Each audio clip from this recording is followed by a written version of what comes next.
Qué bueno que podemos vernos, ¿no? Bueno, rápido se fueron en la mañana. Bueno, no sé, en el caso de algunos de ustedes, para mí fue una gran bendición en la mañana el servicio.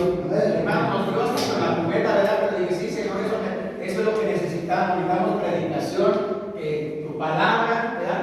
Que es como una espada y como un martillo que quebranta la peña, ¿verdad? Que golpee nuestros corazones. Si están endurecidos, que nos golpee el Señor para que despertemos y vivamos de acuerdo a la Biblia, ¿no? Dígame, así que hermanos, decía un pastor, bueno, hay un lema entre algunos pastores bautistas no sé si específicamente a qué grupo pertenecen, pero hay unos que tienen un lema, y el lema, hablando acerca de la predicación, algunos de ellos dicen, ¿no? Que la predicación dura. Hermano, escuchó, ¿verdad? ¿Qué saca? La basura. La predicación dura en la iglesia, lo que saca es la basura, dice, ¿verdad? No sé si se refieren a, tal vez se puede referir a personas que no les gusta escuchar algunas cosas de la Biblia, o que no les gusta algún tema de la Biblia, o que no les gustan algunas cosas que la Biblia enseña, ¿verdad? No les gusta, pero la verdad no tienen que pelearse con nosotros ni con los pastores. No, reclámenle a Dios, ¿verdad? Peleense con Dios si quieren, porque cuando predicamos realmente la palabra de Dios no tenemos por qué tener temor. Así es. Debemos tener temor si no estamos predicando la verdad de Dios. Si estamos predicando nuestra sabiduría, o nuestros preceptos, o nuestros consejos, ahí deberíamos de tener temor, ¿verdad? De estar predicando cosas humanas, sabiduría humana. La Biblia dice que la sabiduría humana, dice el apóstol Santiago, ¿verdad? Es terrenal, pero después dice que es animal, y no solamente es animal, sino que es diabólica. La sabiduría, ¿qué? Humana. Cuando tratamos, los seres humanos, tratamos de pretender ser más sabios que Dios, o poner cosas que Dios no ha puesto, ¿verdad? O enseñar cosas que la Biblia no enseña, ahí caemos en lo que dice la Biblia. Esa sabiduría es humana, terrenal, animal, pero también diabólica. Eso dice la Biblia, ¿verdad? No te voy a compartir en esta tarde, hermano, algún tema sobre eso del diablo, ¿verdad? Pero sí te voy a compartir un tema acerca de una fiesta judía. Una fiesta que se celebró y Dios estableció en la lectura bíblica de Levítico 25. La Biblia nos dice en el primer versículo que fue Dios el que le dijo a Moisés: sube al monte Sinaí, y Dios le dio a Moisés mandamientos. No le dio 10, le dio más de 600 mandamientos, leyes, estatutos. Uno de ellos fue precisamente esta ley que leímos, esta fiesta, una fiesta solemne, la celebración judía que debía efectuarse cada 50 años, porque eso significa parte del jubileo, ¿verdad? Era una legislación sacerdotal, es decir, Dios lo estableció con los sacerdotes, el sacerdote levita, los levitas, se anunciaba el día 10 del mes séptimo, según la Biblia, que corresponde al mes de septiembre y octubre de nuestro calendario. En esas fechas, cada día 10 del mes se celebraba. Era el día de las expiaciones, y se recordaba el año nuevo. O sea, se despedía un año y se comenzaba un año nuevo por medio de un toque de trompeta. Se tocaba una trompeta o un cuerno. De ahí viene el término o el nombre de este año, que significa consagrado, que era un año consagrado como un año le llama celebración solemne en el griego. Yo no sé hablar así griego, pero así dice Yobel o Jobel, se escribe, y significa carnero o cuerno de carnero. Los judíos sabían perfectamente cuando llegaba esa celebración, porque se tocaba el cuerno o la trompeta para dar inicio a esa celebración importante. 3 cosas que quiero aceptar que significaba esa celebración. Número 1, se caracterizaba porque Dios prohibió, la prohibición de Dios fue: no sembrarás ni cosechar la tierra. 6 años, pero en el siguiente año no la vas a sembrar, tampoco la vas a cosechar. Ya lo leímos hace rato en los versículos. Vas a dejar, en ese año vas a dejar que la tierra produzca el fruto, Y el fruto que la tierra produzca va a ser para el extranjero, para la gente necesitada, para la gente que pase, para ellos va a ser la provisión. Entonces, como número uno tenía esta fiesta solemne, Dios prohibió sembrar o cosechar la tierra en ese tiempo, en ese año. ¿Saben? Parece algo ilógico o que sin sentido. Pero mira, quiero que me acompañes por favor al libro de Génesis y nos vamos a romper la cabeza tantito, ¿verdad? ¿En qué sentido te voy a decir? Mira, Génesis capítulo 2, por favor. Ubiquémonos ahí en el capítulo 2 del libro de Génesis. Génesis es el libro de los principios, ¿verdad? El principio de la creación, que Dios, el cielo, la tierra, el sol, etc. Pero mira, por favor, lo que dice la Biblia. Pongamos atención, capítulo 2, libro de Génesis, leamos juntos, dice el versículo 1 y 2. Primero, leamos juntos, dice: fueron pues acabados los cielos y la tierra y todo el ejército de ellos.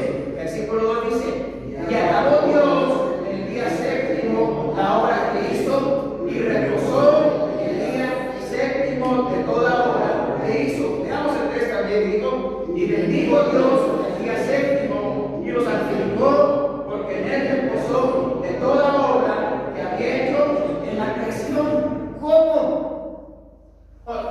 Dios, que es todopoderoso, ¿verdad? Y que Él no se cansa. ¿Sí se cansa Dios? No. ¿Envejece? ¿Dios envejece? No envejece, es eterno. Es una de las características o de los atributos naturales de Dios, que es eterno, no cambia, no tiene principio ni tiene fin. Bueno, el que no cambia es inmutable. ¿No? Dios, que es inmutable, no cambia, no envejece, no cambia su carácter. Él es santo, ¿verdad? Y aquí nos dice la Biblia que cuando fueron acabados los cielos y la tierra y todo el ejército de ellos, ¿verdad? Probablemente se refiere también al universo. Y dice el versículo 2: y acabó Dios, ¿el qué día? El séptimo. 6 días le llevó, pero el séptimo día reposó, el día séptimo de toda la obra que hizo. Y no solamente reposó, dice el versículo 3, sino que bendijo el día séptimo. ¿Sabes qué hay aquí? Dios nos quiere enseñar algo muy importante. Y esta fiesta del jubileo tenía que ver con eso también. Dios enseñando a los seres humanos, enseñándonos a cómo debemos trabajar. Pero algo más allá, Dios enseñándonos, ¿sabes qué? Dios, con los mandamientos que establece, con los mandamientos que Dios nos da, Dios lo que quiere es enseñarnos a confiar en Él, enseñarnos a depender de Él, enseñarnos cosas nuevas y maravillosas que solamente Él las puede hacer, pero sobre todo Dios quiere que confiemos en Él. Bueno, ¿quién estableció 6 días? 6 días trabajarás y harás toda tu obra. ¿Quién lo estableció? Dios. Fue Dios. Lo vemos en Éxodo 20, ¿verdad? Bueno, también se nos narra en Levítico, Deuteronomio, capítulo 6, 5, 7, me parece, pero en Éxodo 20 vemos también que Dios estableció: 6 días trabajarás y harás toda tu obra. Pero el séptimo día, ¿qué dice Dios? No vas a trabajar tú. Pero no nada más tú, sino ni tu siervo, ni tu sierva, y si tienes ganado, ni tus animalitos van a trabajar, nadie va a hacer obra, porque el séptimo día es día consagrado, santo para nuestro Dios. Esa era la primera cosa que Dios le enseñó a su pueblo a través de esta fiesta. La primera era la tierra. Mira, hasta en la tierra Dios estableció eso. Le dijo a Israel: 6 años vas a trabajar la tierra, 6 años, y te va a producir, pero el séptimo año no la vas a trabajar. ¿Cómo ves? ¿Sabes qué hizo Israel? No hizo caso. Llegó el séptimo año, ¿y qué crees que hizo? Trabajó la tierra el séptimo año. Pero como vio que no pasaba nada, pasaron otra vez los otros 6 años y llegó el séptimo año donde Dios le había dicho: vas a dejar reposar la tierra.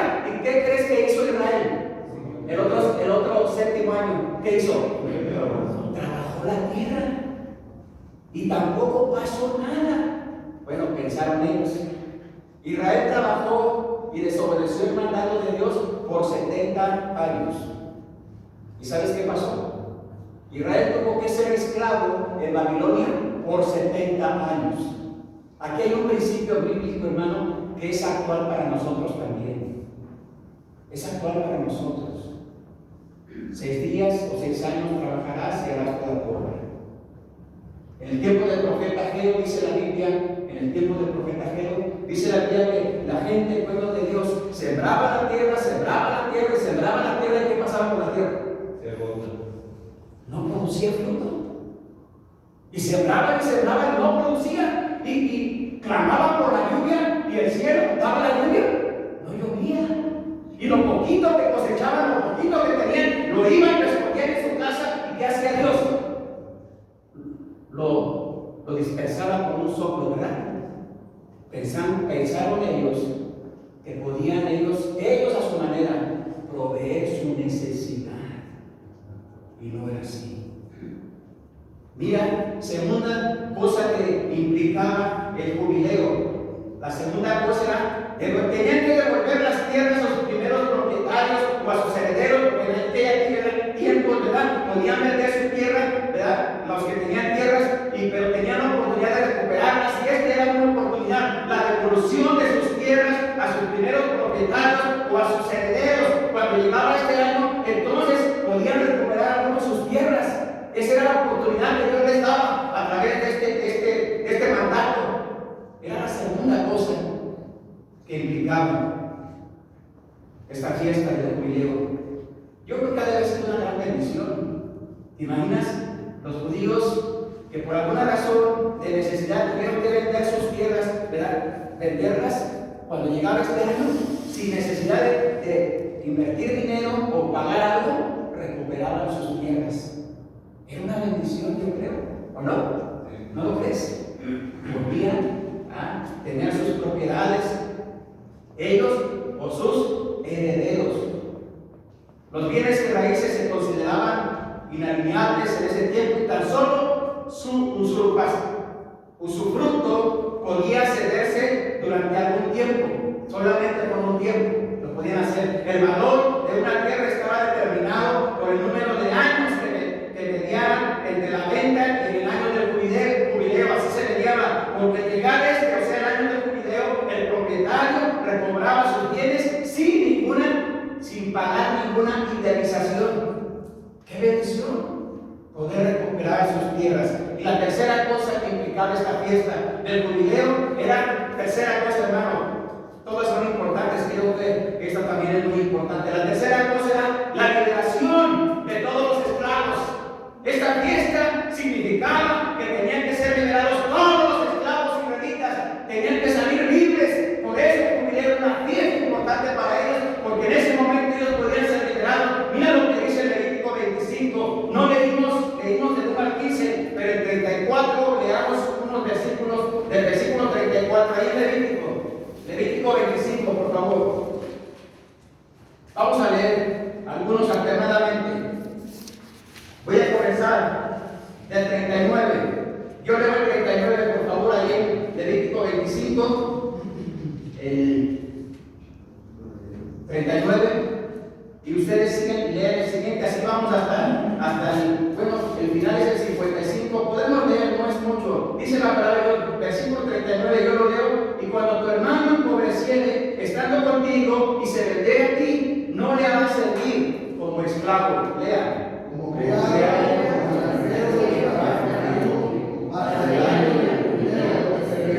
Entonces saldrá libre de tu casa él y sus hijos consigo, y volverá a su familia, a la posesión de sus padres se restituirán. Porque son mis siervos, los cuales aquellos de la vida de Egipto no serán vendidos a manera de esclavos. No te enseñorearás de él con dureza, sino tendrás temor de tu Dios. Así tu esclavo como tu esclava que será de las gentes que están en nuestro alrededor, de ellos podréis comprar esclavos y esclavas. También podréis comprar de los hijos de los forasteros que viven entre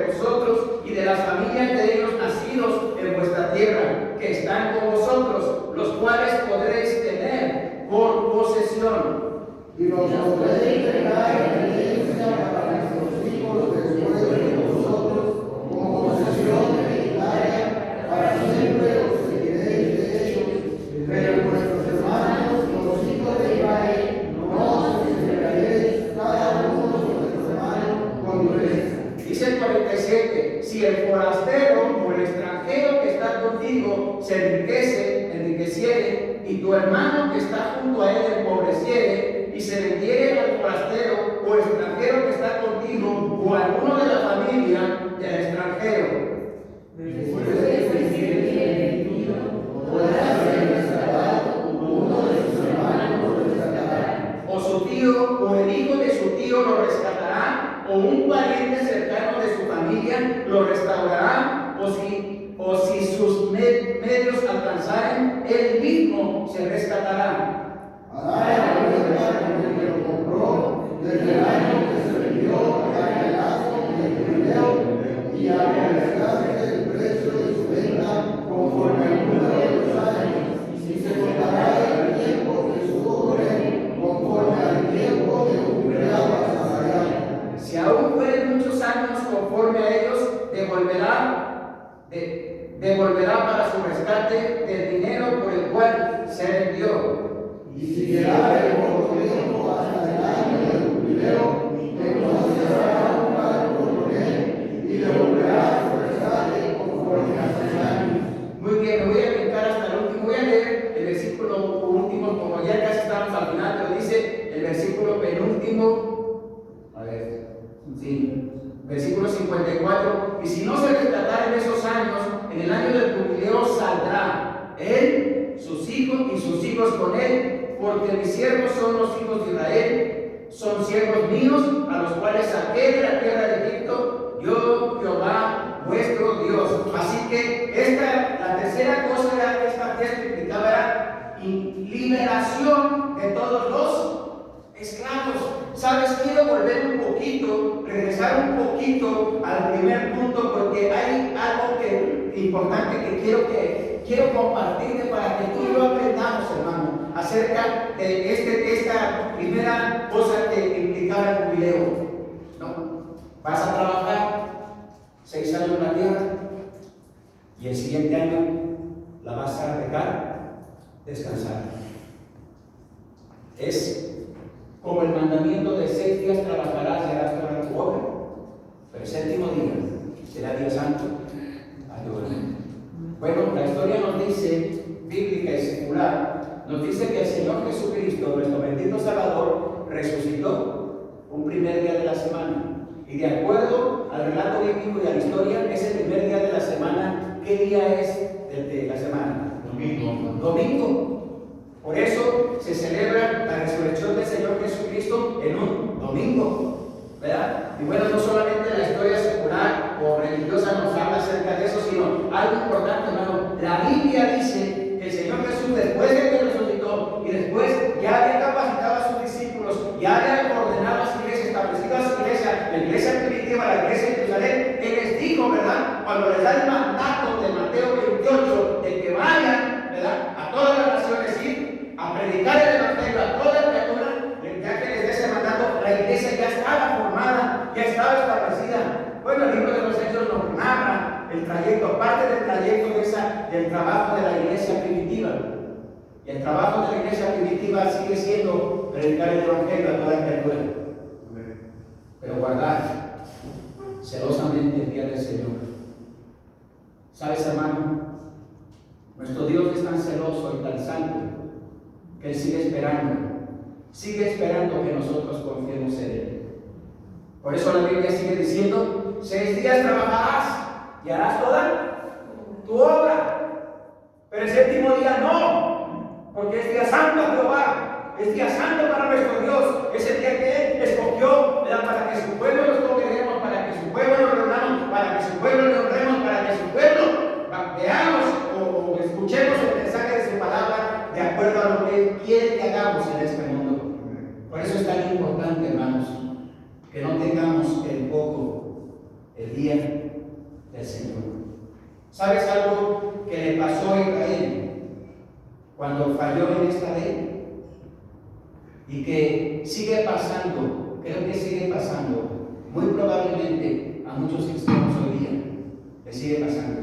Mira, el trabajo no es malo.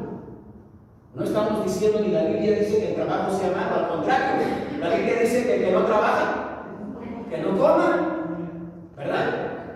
Debemos trabajar, pero si no tenemos cuidado, lo que le pasó a Israel fue que el afán del trabajo y el afán de las cosas materiales fueron apartando su corazón de las cosas de Dios. Dice la Biblia en la carta a los Romanos, me parece que es el capítulo 7, 8, bueno, dice la Biblia que alimentar la carne es muerte, mas alimentar el espíritu es vida eterna. Alimentar la carne se refiere a la Biblia, hermanos, se refiere a la Biblia, la palabra de Dios se refiere a las cosas de este mundo, aunque algunos le puedan llamar buenas.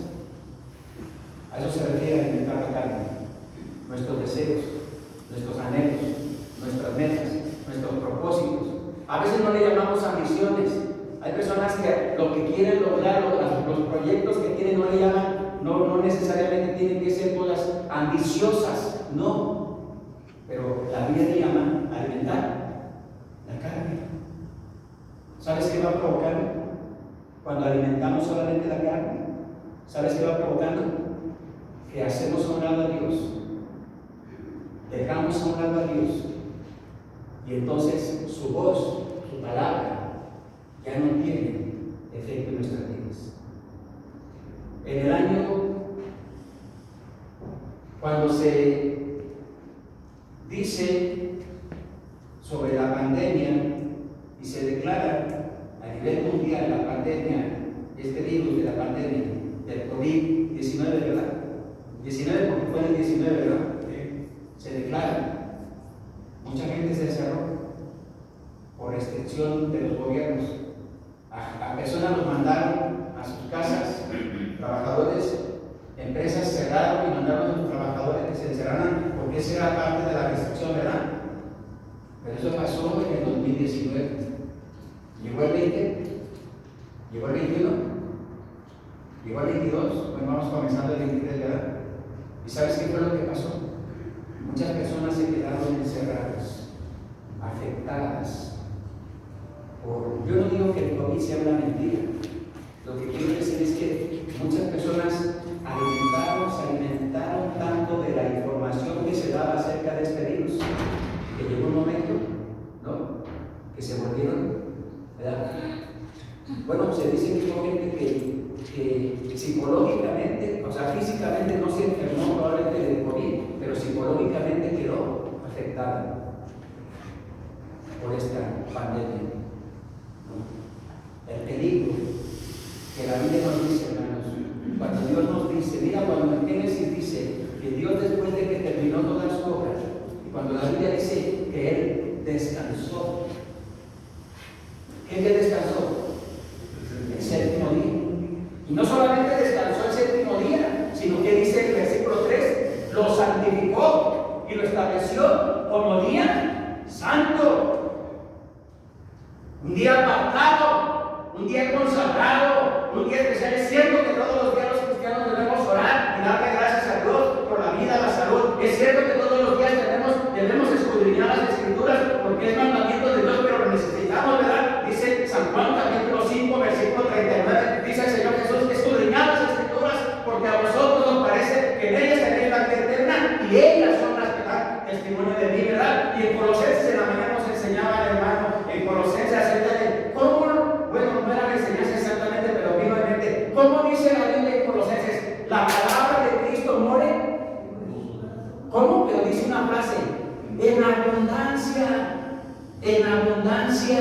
Mira, cuando la Biblia, la palabra de Dios, llegue a ser nuestra vida deseable más que el oro y llenemos nuestro corazón de la vida de la palabra de Dios, entonces ¿sabes cómo va a ser nuestra vida y nuestras metas? ¿Sabes cómo van a ser? Como las de Dios. Así es. Así van a ser. Porque cuando Dios te dice, nos dice en la Biblia, en el libro de Isaías, dice en capítulo 55, Dios nos dice a través del profeta Isaías, Porque mis pensamientos no son como tus pensamientos, mis caminos no son como tus caminos, como son más altos los cielos o la tierra. Así son mis pensamientos. Cuando llenamos nuestra vida, confiamos, tomamos la palabra de Dios y la ponemos en nuestras vidas como una norma, como una regla de fe y práctica, ¿no? Y dejamos de ser oidores olvidadizos. ¿Sabes? Satanás es muy astuto para robar si le damos oportunidad. La parábola del sembrador, Evangelio de Mateo, capítulo 13, dice la parábola del sembrador que el sembrador salió a sembrar su semilla, ¿verdad? Y una parte cayó al lado del camino, otra entre pedregales, otra entre espinos y otra en buena tierra. Pero una parte que cayó, dice la parábola en la explicación que Jesús le da a los discípulos de qué significa la parábola. Dice que el enemigo robó la palabra que fue sembrada, ¿no?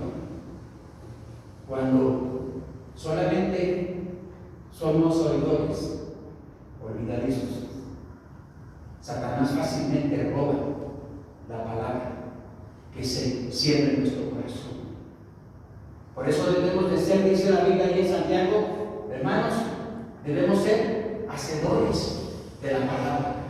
Y no tan solamente oidores, olvidadizos, porque Dios espera, Dios quiere que seamos hacedores de la palabra, ¿verdad? Así como Dios espera, dice San Juan capítulo 4, Jesús hablando con una mujer, no por casualidad, y esa mujer le pregunta a Jesús dónde se debe adorar a Dios, pero Jesús le dice, la respuesta que el Señor Jesús le da es una respuesta increíble. Dios está buscando, Dios busca verdaderos adoradores.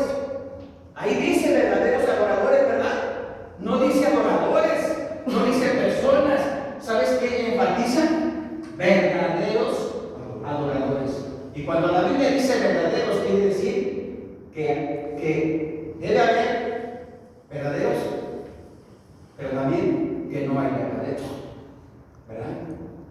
Adoradores. Esta fiesta, Dios tenía como propósito que su pueblo, el pueblo de Dios, el pueblo de Israel, aprendiera a confiar en Él. Señor, yo confío. Si tú dices que solo trabaje la tierra 6 años, la voy a trabajar 6 años. Y si tú me dices que el 7º año la deje reposar, la voy a dejar reposar. Voy a confiar en ti, porque tú lo dices. Tú prometes que ese año que no siembre la tierra, va a ser suficiente, voy a tener lo suficiente para sobrevivir el siguiente año. ¿Verdad? Es difícil, hermanos, confiar en Dios. Es difícil. Bueno, depende de cómo lo quieras ver, ¿no? Depende de cómo estés acostumbrado o estemos acostumbrados.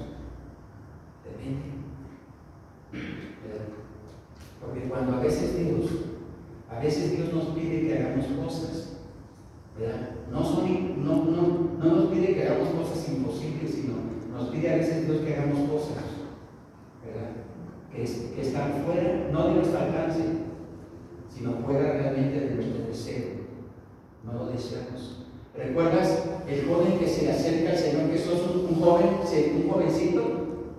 Bueno, la Biblia dice que era un joven, pero todavía nos dice que era un joven rico, ¿verdad?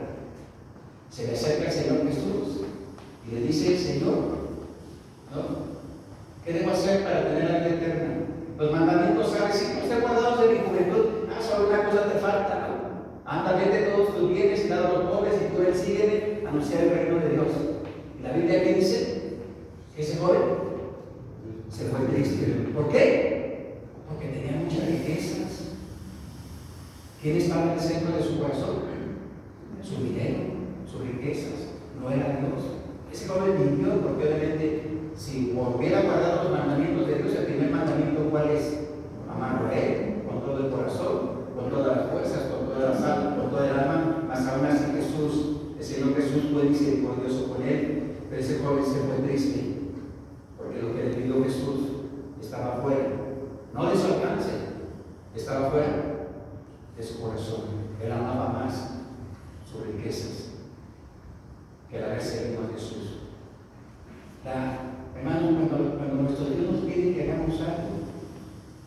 quiere que confiemos en Él. Que confiemos en Él. Por eso me lo pide, ¿no? Cuando le pidió a Abraham su único hijo, Dios sabía que Abraham iba a cumplir. Sí lo sabía porque Él es omnisciente. Pero cuando hizo la petición a Abraham, dame tu hijo, tu único hijo. ¿Verdad? ¿Tenía Abraham así por oportunidad de tener más hijos? No, difícilmente. Ya tenía 100 años, de más de 100 años, porque Isaac era aproximadamente de 12 años. Isaac, cuando Dios le dijo, dame a tu hijo a Isaac, y en un sacrificio, sacrifícalo. Así que Abraham tenía más de 100 años, probablemente 112 o por ahí cerca, ¿verdad? Así que, hermanos, cuando Dios nos dice, nos pide algo, es para que confiemos en Él. Amén. Mira, las cosas de este mundo, si no tenemos cuidado, las cosas de este mundo, dice 1 de Juan capítulo 2, 1 de Juan capítulo 2, dice la Biblia, ¿no? No améis al mundo, ni las cosas que están en el mundo, porque si alguno ama al mundo, el amor del Padre no está en él. Y después nos lo despide a qué se refieren las cosas del mundo: los deseos de los ojos, los deseos de la carne y la vanagloria de este mundo. Porque si alguno ama al mundo, el amor del Padre no está en él. Y todo aquel que ama al mundo se constituye enemigo de Dios. Se constituye, se declara ser enemigo de Dios. Hay personas que no con sus labios dicen que Dios es su enemigo. Hay personas que no lo expresan a gritos que son enemigos de Dios. Pero ¿sabes cómo lo expresan? Con sus actos, con su forma de vida. Expresan que Dios no tiene lugar en su vida, que Dios no tiene lugar en su corazón y que Dios no es tan importante en sus vidas, que es más importante lo que ellos tienen planeado o lo que ellos están haciendo. Así lo demuestran. Y esta oportunidad que Dios creo que nos da hoy día, hermanos, es para que recordemos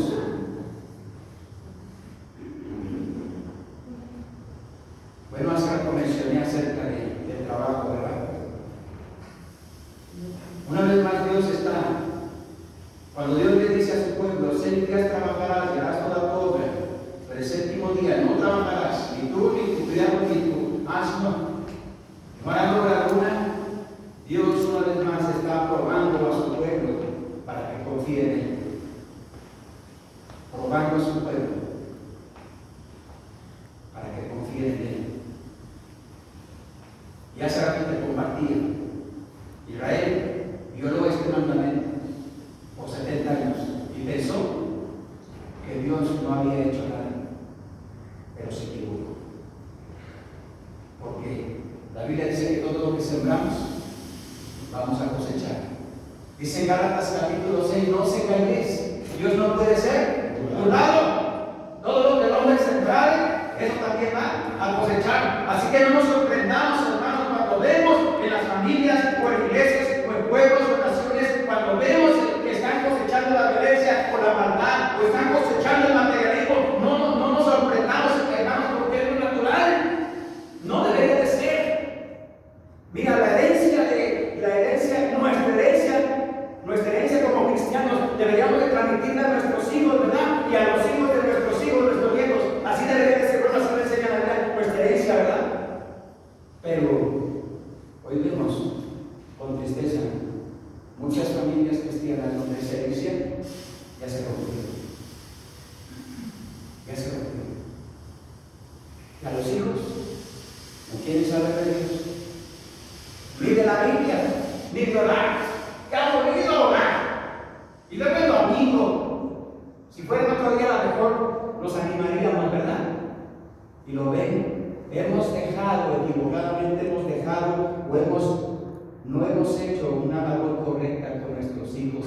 ¿Dónde están nuestros nietos? Bueno, yo tengo 9 nietos. Me pregunto, ¿dónde estarán mis nietos el día de mañana? La mayoría son menores de edad. Solo una es mayor de edad y no la justifico. La mayor, Jessica, ya rebasó los 18, ¿verdad? Cumplió 18 el año pasado. Los demás son menores de edad. Rafael uno tiene 14. Bueno, Camila tiene 14, ¿verdad? Y ahí va la Carlita. Luego me pregunto, mis nietos dónde estarán el día de mañana? ¿Dónde estarán? ¿Estarán solamente afanados en este mundo buscando trabajar y hacer riquezas en este mundo sin Dios? ¿O estarán buscando a Dios en un verdadero temor reverente? Porque sus padres les han enseñado el temor de Dios, el verdadero temor de Dios. ¿Dónde estarán? La Biblia dice que el mundo entero sigue bajo el maligno. Nos hemos esclavizado de diferentes formas, atrapados por las tendencias, lo nuevo, las corrientes modernas, el alcoholismo, la drogadicción, el sexo ilícito, la pornografía, toda clase de afanes que nos tienen esclavizados, y en todas estas cosas parece ser las mismas en todo el mundo, hermanos. Volteamos al mundo y lo que vemos es todo esto. Es más, lo vemos que cada día es más natural, es cada día más natural ver, ¿verdad?, al drogadicto, al alcohólico, cada día es más natural ver a la lesbiana, a ver al homosexual, cada día es más natural ver a pequeños, a pequeña edad haciendo maldades que ya no son. Recuerdo que hace poco tiempo aquí en un semáforo, bueno, aquí en Querétaro, en la Ciudad de México, ¿verdad?, unos jovencitos de ser unos pequeños niños, ¿verdad?, y tan pequeños niños diablitos se ponían en un semáforo y con unas armas asaltaban a las personas, y se dieron, obviamente los reportaron y decían sus papás: pobrecitos, es que son niños, andan jugando. Pero traían armas de verdad y se llevaban las cosas de verdad a la gente y los espantaban, pero decían: pobrecitos, ¿no? Vi el video de un joven en Estados Unidos, un niño queriendo golpear a un adulto mayor, pero según niño, pero lo pasan y en la foto se veía más alto que el señor y como con unos tal vez cerca de 80, 90 o 100 kilos de peso. Ese no era un niño, ¿verdad? Y el adulto tratando de taparse porque el joven lo quería golpear, quién sabe por qué. Y el señor, en su desesperación, me imagino, ¿verdad?, le da un aventón, lo quiso separar. Y entonces el chamaco se azota y empieza a gritar ayuda, que le ayudara porque el señor lo había golpeado. Y entonces ahora lo iba a demandar porque golpeó un menor de edad. Le decía: si hubiera regresado y le dado una buena paliza para que valiera la pena, ¿verdad? Pero ahora nos tratan, ¿no? Bueno, ya no es nuevo en los Estados Unidos. Yo estuve en el 2007 y decía de seguridad, él era mexicano, y decía: yo un día llegué a mi casa y mi esposa en Estados Unidos, y mi esposa me dijo: tu hijo hizo esto, y tu hijo el otro, y tu hijo dijo que nos iba a demandar si le ponía la mano encima. Ah, eso dijo mi hijo, sí, eso dijo. ¿Cuántos años tenía su hijo? 7 años. Dice: y entonces me quité mi ropa de trabajo, ¿no? Me quité mi cinturón, le di una cinturoniza y después le di mi celular y le dije, bueno, su radio, le dije a mi hijo: ten, llama a la policía, dile que vengan, diles que te golpeé. ¿Ya? Y yo me quedé, hasta yo me espanté, dije: no, si tiene pantalones. Cuando hermanos, nos hemos acostumbrado, esclavizado, y ya es tan común. ¿Quieren? Invitas a algún familiar, amigo, a alguien a tu casa y le quieres compartir de la palabra de Dios. ¿Se alegran ellos? No quieren ni siquiera ir a la casa, ¿verdad? Si les comentamos que vamos a leer la Biblia, o orar, o que vamos a entregar un canto para el Señor, mejor otro día nos vemos. Y no se paran. Lo ven como una maldición, ¿verdad, hermano? Como una maldición, ¿lo ven? Creo que se cumple lo que dice la Biblia en el tiempo de Isaías: a lo malo llaman bueno, y a lo bueno llaman malo, y hacen de lo dulce amargo, y de lo amargo hacen dulce. Ya es tan común. Nos hemos acostumbrado. En una ocasión, unos judíos le dijeron al Señor Jesús, San Juan capítulo 8, que ellos eran descendientes de Abraham, de Isaac, de Jacob, y que jamás habían sido esclavos. Y Jesús les dijo: no. Bueno, lo acusaron, cosas más fuertes lo acusaron, ¿verdad? Le dijeron que él era, que había hecho un milagro, lo había hecho por el poder de Satanás, y que era hijo de Satanás, ¿verdad? Jesús les dice a esos hombres: Ustedes dicen que nunca han sido esclavos, pero son esclavos del pecado. Y por eso Jesús les dice a los hombres, ¿no? Si el Hijo os libertare, seréis verdaderamente libres. Y conoceréis la verdad os hará libres. Esta fiesta, este jubileo, el pueblo de Dios tenía la oportunidad, hermanos, de ser liberados. Yo creo, hermanos, que lo que la Iglesia Bautista Fe necesitamos, y muchos cristianos verdaderos en las iglesias, lo que necesitamos, hermanos, es salir de esa esclavitud a la que este mundo nos ha encerrado. A voluntad propia, salir de esas cosas, de esas tendencias, salir de esas ideas, de esos conceptos equivocados, de que no vamos a prosperar, o que no vamos a salir adelante, o que no pasa nada, no es tan malo. Mira que no vayas a la iglesia, que no evangelices, que no testifiques, que no le hables de Cristo a nadie, no es tan malo. Eso que lo hagan los demás, eso que lo hagan los pastores, o eso que lo hagan las personas que se les paga dinero, que ellos lo hagan, tú no lo hagas, y mejor pasar desapercibidos en este mundo, no. Como que nadie se dé cuenta que soy cristiano, que nadie se dé cuenta que soy hijo de Dios. No vaya a ser que digan que soy fanático. Hace muchos años vino un hombre en una campaña, él vino a cantar, no a predicar, y cantó un hermoso canto. Todavía me resuena en mi cabeza. No sé si Claudia tal vez lo escuchó, no sé, tal vez no me acuerdo. Lo invitó el hermano José Enrique Rodríguez, que era pastor de la iglesia. Todavía no estaba esta losa ni este piso, todavía estaba vacía, y cantó el hermano, el fanático de Dios. Qué hermoso canto. Él creo que venía de por acá, no sé si de Chiapas, de qué lugar, de otro lugar. Un hermano morenito, joven morenito, valiente para cantar, y cantó muy hermoso, el fanático de Dios. Y él hablaba acerca de eso.